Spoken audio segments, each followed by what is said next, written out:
নমস্কার বন্ধুরা। গতকাল ভারত এবং শ্রীলঙ্কার মধ্যে তৃতীয় এবং ফাইনাল ওডিআই ম্যাচ খেলা হয়েছিল। তো শ্রীলঙ্কা ভারতকে ১১০ রানে পরাজিত করে এবং সিরিজে ২-০ ব্যবধানে সিরিজ জেতে শ্রীলঙ্কা। ২৭ বছর পরে শ্রীলঙ্কা কোনো ভারতের বিরুদ্ধে কোনো বাইলেটারাল সিরিজ জিতলো। ১৯৯৭ সালে শেষ শ্রীলঙ্কা ভারতের বিরুদ্ধে সিরিজ জিতেছিল, ওডিআই সিরিজ। এবং ২৭ বছর পরে কালকের শ্রীলঙ্কা সিরিজ জিতলো। ভারতের এই পরিণতির কারণ কি যে এটা ম্যাচ ড্র করলো? তো ভারতের ব্যাটাররা কেন এই পারফরমেন্স করতে পারলো না, এর কারণ কি, এই নিয়ে যদি আমরা আলোচনা করি, বলবো যে শ্রীলঙ্কা যে গ্রাউন্ডে খেলেছিল আর প্রেমাদাসা স্টেডিয়াম, সেই পিচটা তারা একদম খুব সুন্দর প্ল্যান ভাবে তারা তৈরি করেছিল যে তাদের কাছে কোয়ালিটি স্পিনার অনেকগুলো আছে। সেই কোয়ালিটি তাদের কাছে ভালো ফাস্ট বোলার ছিল না, কিন্তু কোয়ালিটি স্পিনার ভালো ছিল, যার ফলে তারা কি করেছে, একটা স্পিন ট্র্যাক উইকেট তৈরি করেছে। সেই স্পিন ট্র্যাক উইকেটে তারা ভালো কোয়ালিটি স্পিনার থাকার কারণে তারা স্পিন ট্র্যাক উইকেট তৈরি করে। এবং ভারত সেটা হয়তো বুঝতে পারেনি যে রোহিত শর্মা এত সিনিয়র ক্যাপ্টেন এবং গৌতম গম্ভীর কোচ, এবং তার যে অভিজ্ঞতা, সেই অভিজ্ঞতায় তারা পিচের যে ক্যারেক্টার, চাল চরিত্র, সেটা হয়তো তারা ভালোভাবে বুঝতে পারেনি। যার ফলে কি হয়েছে, এবং ভারতের সিলেকশনেও অনেক ভুল ছিল, যে টিম সিলেকশন হয়েছিল, স্কোয়াড তৈরি হয়েছিল, তার মধ্যে দেখা যায় ৩ জন স্পেশালিস্ট স্পিনার ছিল। এবং ভারত সেটা বুঝতে পারেনি যে শ্রীলঙ্কা এইরকম একটা চাল দেবে, যে একটা স্পিনিং উইকেট তৈরি করবে, করে ভারতকে হারাবার চেষ্টা করবে, সেটা ভারতও বুঝতে পারেনি। এবং যার ফলে তাদের টিম সিলেকশনে একটা ভুল ছিল, যে ৩ জন স্পেশালিস্ট স্পিনার নিয়ে গিয়েছিল ভারত, এবং আরো একজন হয়তো স্পিনার রাখা যেতে পারতো, কিন্তু ভারত সেটা বুঝতে পারেনি, যার ফলে ৩ জন স্পিনার নিয়ে যায়। এবং যা হবার তাই হয়েছে। এবার তারপরে যদি আমরা দেখি যে ভারত প্রথম ম্যাচ থেকে শুরু করে যদি দেখি, যে প্রথম এবং দ্বিতীয় ম্যাচে ভারত সেইভাবে তারা পিচের ক্যারেক্টারটাকে, চরিত্রটাকে সেভাবে ভালোভাবে বুঝতেও পারেনি, যে তারা ভেবেছিল যে হ্যাঁ, স্পিন হবে হয়তো, কিন্তু ঠিক আছে, যেরকম স্পিন ভারতেও হয় এবং অন্যান্য জায়গায় হয়, সেই রকম ধরনের স্পিন হবে, সেই অনুযায়ী ভারত ৩টে স্পিনার নিয়েছিল এবং ২ জন ফাস্ট বোলার নিয়েছিল। তো তারপরে তার এই একটা কারণ, যে ভারত সেভাবে যে পিচের ক্যারেক্টারটা বুঝতে পারেনি এবং সিলেকশনে ভুল ছিল। এবং দ্বিতীয় কারণ হলো যে ভারতীয় ব্যাটসম্যানদের একটা উইক পয়েন্ট, সেটা সারা বিশ্ব এবং সারা বিশ্ব ক্রিকেট, সারা সারা বিশ্ব সেটা জেনে গেল, যে ভারতীয় ক্রিকেটারদের যে একটা উইক পয়েন্ট, তারা অনেকটা যে স্পিনের এগেনস্টে তারা ভালো খেলতে পারে না। যে আন্ডার লাইটে স্পিন যদি হয়, সেই স্পিনের এগেনস্টে তারা খেলতে পারবে না, যে একটা উইক পয়েন্ট সেটাও সামনে চলে এলো। যে ভারতীয় যে টপ অর্ডারে যদি দেখি, যে রোহিত শর্মাকে ছেড়ে দিয়ে, রোহিত শর্মা তিনি ৩টে ম্যাচে, তিনি প্রথম দুটো ম্যাচে হাফ সেঞ্চুরি করেছিলেন, এবং কালকেরকার ম্যাচে তিনি ৩৫ রান করেছেন। তো একমাত্র রোহিত শর্মাকে ছেড়ে দিয়ে বাকি যদি ব্যাটারদের কথা আমি বলি, যে বিরাট কোহলি থেকে শুরু করে শ্রেয়াস আয়ার, শুভমন গিল, কেএল রাহুল, ঋষভ পান্তকে একটা ম্যাচে সুযোগ দেওয়া হয়েছিল, এবং তারপরে অক্ষর প্যাটেল, যে প্রত্যেকে স্পিনের বিরুদ্ধে সেভাবে খেলতে পারেনি, এবং তারা প্রত্যেকে স্পিনের এগেনস্টে স্ট্রাগল করেছে। তো তাদের একটা উইক পয়েন্টও সামনে চলে এলো, যে যে এইরকম ধরনের যদি স্পিন হয়, কি ভারতীয় ব্যাটাররা তারা খেলতেই পারবে না। তো সামনে চ্যাম্পিয়ন্স ট্রফি আছে, এই চ্যাম্পিয়ন্স ট্রফি থেকে যদি এইরকম ধরনের পারফরমেন্স করে, তাহলে কিভাবে চলবে?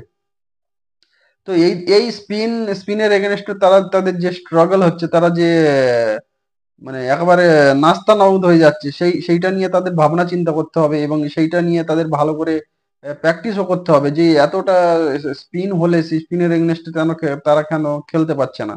তাদের এর পেছনে কারণ কি, কেন কিসের জন্য তারা স্পিনটা উইকেটে তারা কেন খেলতে পারছে না? তৃতীয় কারণটা যদি আমরা দেখি, যে ভারতীয় স্পেস বোলাররা, যে মোহাম্মদ সিরাজকে আমরা ওয়ার্ল্ড কাপে দেখেছিলাম, এবং তার আগেও যে ওডিআই ম্যাচগুলো হয়েছিল, সেই ম্যাচগুলোতে মোহাম্মদ সিরাজকে আমরা যেভাবে দেখেছিলাম, যে তিনি যে ধরনের বোলিং করতেন, সেই সিরাজকে আর পাওয়া যাচ্ছে না। আর্শদীপ সিংকেও ছেড়ে দিন, আর্শদীপ সিং তিনি টি টোয়েন্টি প্রতিনিয়ত খেলেন, এবং তাকে ওডিআই ম্যাচে সুযোগ দেওয়া হতো না, এবং এই সিরিজ থেকে তিনি সুযোগ পেয়েছেন, কিন্তু তিনি সেভাবে কিছু করতে পারেনি। আর মোহাম্মদ সিরাজকে যদি বলি, যে মোহাম্মদ সিরাজ একজন ওয়ার্ল্ড ক্লাস বোলার, এবং তিনি 2023 ওয়ার্ল্ড কাপেও তিনি দুর্দান্ত বোলিং করেছিলেন এবং তার আগে ওডিআই সিরিজ যতগুলো সিরিজ হলো সেখানেও তিনি দুর্দান্ত বোলিং করেছিলেন এবং স্পেশালি শ্রীলঙ্কার বিরুদ্ধে এশিয়া কাপে যে সবার মনে থাকবে যে ফাইনালে 50 রানে শ্রীলঙ্কাকে অল আউট করা হয়েছে, তার মধ্যে মোহাম্মদ সিরাজ তিনি একাই 6টি উইকেট নিয়েছিলেন।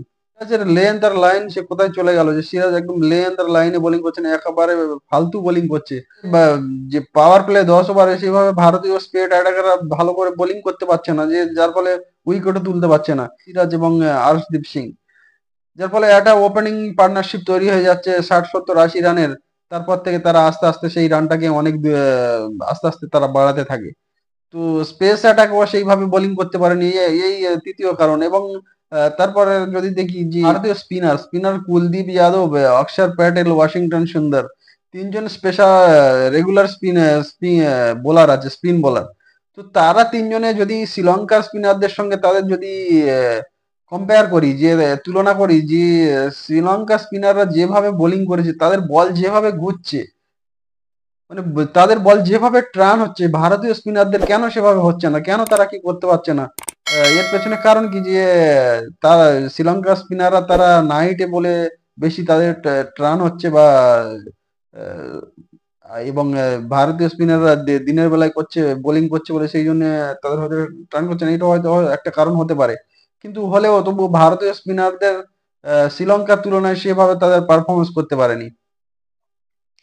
এবং তারপরে আরেকটি কারণ যদি আমি ধরি, যে ভারতীয় টিম তারা একটা T20 ওয়ার্ল্ড কাপ জেতার পরে তাদের মানসিকভাবে একটা ইয়ে তৈরি হয়ে গেছে, যে আমরা তো ওয়ার্ল্ড চ্যাম্পিয়ন এবং আমরা T20, ওডিআই এবং টেস্টে তিনটে ফরম্যাটে আমরা দুর্দান্ত পারফরমেন্স করছি। এবং শ্রীলঙ্কা তো কোনো একটা ছোট টিম, যে তাদের আমরা তাদেরকে মানে এই বলে বলে হারিয়ে দেবো, এরকম একটা মনের মধ্যে একটা তাদের অহংকার তৈরি হয়ে গেছিল। যে মধ্যে একটা হয়তো একটা অহংকার তৈরি হয়েছে, শ্রীলঙ্কা কি ব্যাপার, ও শ্রীলঙ্কাকে আমরা বলে বলে হারাবো। এবং যেটা শোনা গেছিল যে রোহিত শর্মা এবং বিরাট কোহলি তারা এই সিরিজে তাদেরকে হয়তো তারা রেস্ট চেয়েছিলেন, কিন্তু গৌতম গম্ভীর কোচ আসার পরে তিনি বলেছিলেন যে না, সিনিয়র প্লেয়ারদেরকে আমরাও চাই। যদি ধরে নিন, যদি এই রোহিত শর্মা এবং বিরাট কোহলি এই সিরিজে যদি না থাকতো, তাহলে ভারতীয় টিম তাহলে আরো মানে খারাপ অবস্থা হতো। যে রোহিত শর্মা, বিরাট কোহলি, রোহিত শর্মা স্পেশালি রোহিত শর্মা ছিল বলে তবু অনেকটা হয়েছে, নাহলে টিমের অবস্থা মানে আরো খারাপই হতো। তো এই একটা তাদের মনের মধ্যে হয়তো একটা অহংকার ধরে গেছে, যে আমরা তিনটেই ফরম্যাটে আমরা খুব দারুণ পারফরমেন্স করছি এবং নাম্বার 1 টিম। তো এই শ্রীলঙ্কা কোনো র্যাঙ্কিং এ তারা অনেক মানে 9 নম্বর র্যাঙ্কিং এ আছে ওডিআই, সেই শ্রীলঙ্কাকে বলে বলে আমরা হারাবো, এটা কোনো ব্যাপার নয়। এই মনের মধ্যে হয়তো একটা অহংকার তৈরি হয়ে গেছিল, যার ফল 2-0 ব্যবধানে সিরিজ হার। এটাও একটা কারণ হতে পারে। আর একটা কারণ, যে ভারতীয় টিমে টপ অর্ডারে লেফট হ্যান্ডার ব্যাটারের অনেক প্রয়োজন। যে আমরা দেখতে পেরেছি যে ভারতীয় টিমের টপ অর্ডার ব্যাটিং এ 1 থেকে 5 নম্বর পর্যন্ত কোনো লেফট হ্যান্ডার ব্যাটসম্যান নেই। তো যার ফলে কি হয়, বিপক্ষের টিমের একটা সুবিধা হয়ে যায়, যে রাইট হ্যান্ডেড ব্যাটসম্যান তার একই প্ল্যানে একই লাইন লেন্থে তারা বোলিং করছে, যার ফলে তাদের একটা সুবিধা হয়ে যাচ্ছে। এবং লেফট হ্যান্ডেড ব্যাটসম্যান যদি থাকতো, তাহলে তাদের একটা প্ল্যানটাকে চেঞ্জ করতে হতো, লাইন লেন্থ চেঞ্জ করতে হতো।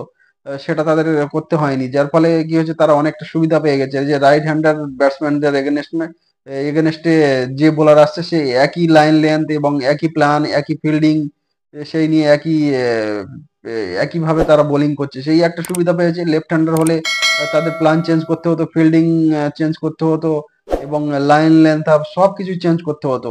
সেটা করতে হয়নি, যার ফলে তারা একটা বাড়তি সুবিধা পেয়ে গেছে। এবং ভারতকে এইটা নিয়ে চিন্তা করতে হবে, যে লেফট হ্যান্ডার ব্যাটসম্যান অবশ্যই প্রয়োজন। স্পেশালি আমি আমি মনে করি যে এসএসবি জয়সওয়ালকে ওডিআই অবশ্যই দরকার।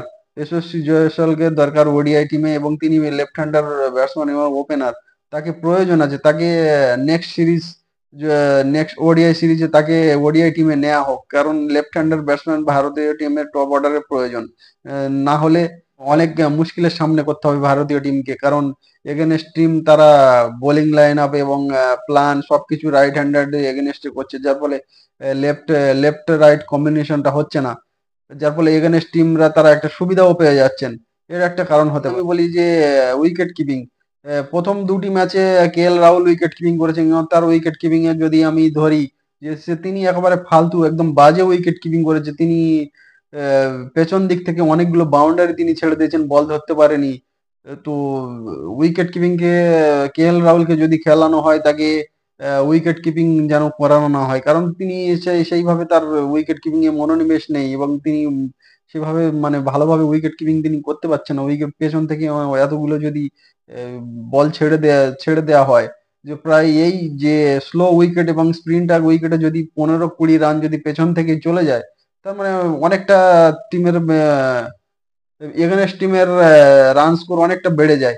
সেই 15-20 রান যদি সেই শ্রীলঙ্কার টিমের যদি মাইনাস হতো, প্রথম ম্যাচে আমরা যদি দেখি, শ্রীলঙ্কা 230 রান করেছিলাম, এবং কেএল রাহুলের সেই বাজে উইকেট কিপিং এর ফলে 3-4টে বাউন্ডারি পেছন থেকে চলে গিয়েছিল। সেই 3-4টে 15 রান যদি সেই মাইনাস হতো, 230 থেকে 15 রান যদি মাইনাস হতো, তাহলে ভারতীয় টিম সেই প্রথম ম্যাচটা আরামসে জিতে যেত, এবং প্রথম ম্যাচটা জিতলে 1-0 ব্যবধানে এগিয়ে যাওয়ার ফলে টিমের একটা কনফিডেন্স লেভেল আলাদা হয়ে যেত, এবং পরবর্তী ম্যাচগুলোতে হয়তো তারা আরো ভালো পারফরমেন্স করতে পারতো। এবং শ্রীলঙ্কা প্রথম ম্যাচের ড্র হওয়ার পরে তাদের কনফিডেন্স লেভেল যেভাবে বেড়ে গিয়েছিল, দ্বিতীয় এবং তৃতীয় ম্যাচেও সেটা আমরা দেখতে পেয়েছি, তাদের কনফিডেন্স লেভেল মানে একদম হাই ছিল।